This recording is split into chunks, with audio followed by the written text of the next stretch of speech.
नमस्कार news room को स्वागत करुछि मु तपन। आज आम चर्चा करबा बीजेपी बीजेडी कली कांग्रेस मारुछि ताली।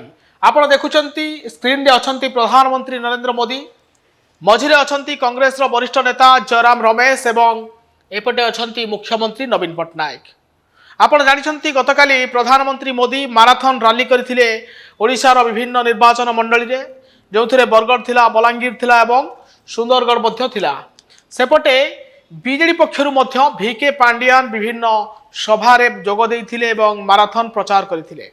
उभय दल एबे जोरदार विरोध करुछंती। एपरिक मोदी को अटैक गोटे पटे हेउथिबा पटे बीजेडी मध्य काउंटर अटैक करुछि। यार भितरे कांग्रेस जयराम रमेश किंतु तीर मारिछंती उभय दल को, जे उभय दलक भितरी संपर्क कौन अछि ताहार क्लारिफाई करंतु, ओडिशा लोकन को जणांतु बोली जयराम रमेश तांको ट्विटर रे लिखिचंती। आपण को जणाई देबा को चाहे गतकाली प्रधानमंत्री मोदी नवीन पट्टनायक को सीधा सड़क हमला करथिले एवं कहिथिले जे नवीन ओडिशा रो 30 जिल्लार ना मध्य जानि नाहंती। ओडिया कहूतिबा लोकन को एथर मुख्यमंत्री करा जाउ बोली मोदी तांको संबोधन रे कहिथिले। एपरिक रत्नभंडार प्रसंग उठाइथिले। भिन्न भिन्न प्रसंग रे राज्य सरकार को घेरिथिले प्रधानमंत्री मोदी। सेपटे बीजेपी सरकार गठन करिवे बोली दाबी मध्य करिसंती प्रधानमंत्री मोदी। रोड शो रे जेतेबेले करथिले जे ओडिशा इतिहास रचिबो बोली ट्वीट मध्य करथिले प्रधानमंत्री। सेपटे यार जवाब मध्य देइथिले भिके पांडियान जे मुख्यमंत्री नवीन पट्टनायक नेतृत्व में पुणी थे ओडिशा रे रेकर्ड संख्यक भोट रे नवीन विजय हासिल करिवे एवं षष्ठ थर मुख्यमंत्री हेबे। सेपटे राज्यर जो ओडिया अस्मिता कथा कह जाउची किभଳି भाबे केंद्र सरकार अवहेला करुछंती ताहार कथा मध्य पांडियान कहउचंती।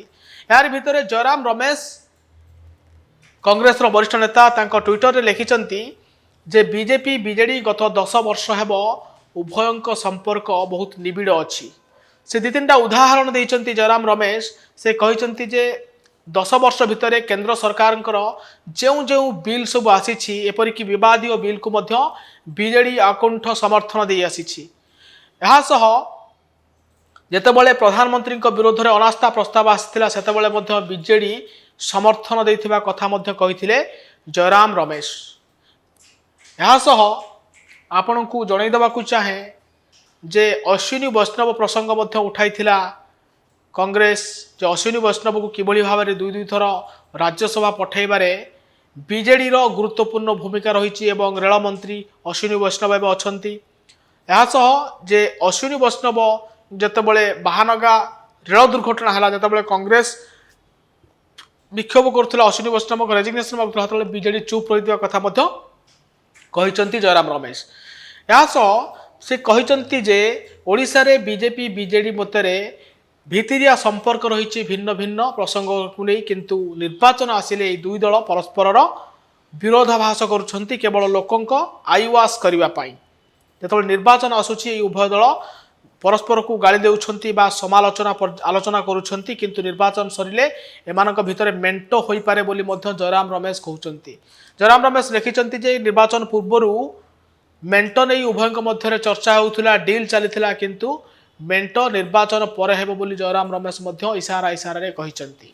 तो जेतेबेले राज्य रे बीजेपी बीजेडी एबे जोरदार प्रचार करुछंती, मुहामुही होउछंती उभय दल परस्पर कार्य को नहीं एवं सरकार रो विभिन्न दोष दुर्बलता को बीजेपी जेतेबेले सामना को आणुची सेतेबेले केंद्र सरकार को दोष दुर्बलता एवं ओडिशा प्रति होइतिबा अन्याय कथा को मध्य सामना को आणुची बीजेडी। ताहारी भितरे किंतु कांग्रेस रो जयराम रमेश एई उभय दलंक भितर थिबा भितरिया संपर्क को उजागर करिसंती जनसाधारण आगरे एवं तांको एक्स रे एने भिन्न भिन्न टिप्पणी करिसंती कांग्रेस रो वरिष्ठ नेता जयराम रमेश।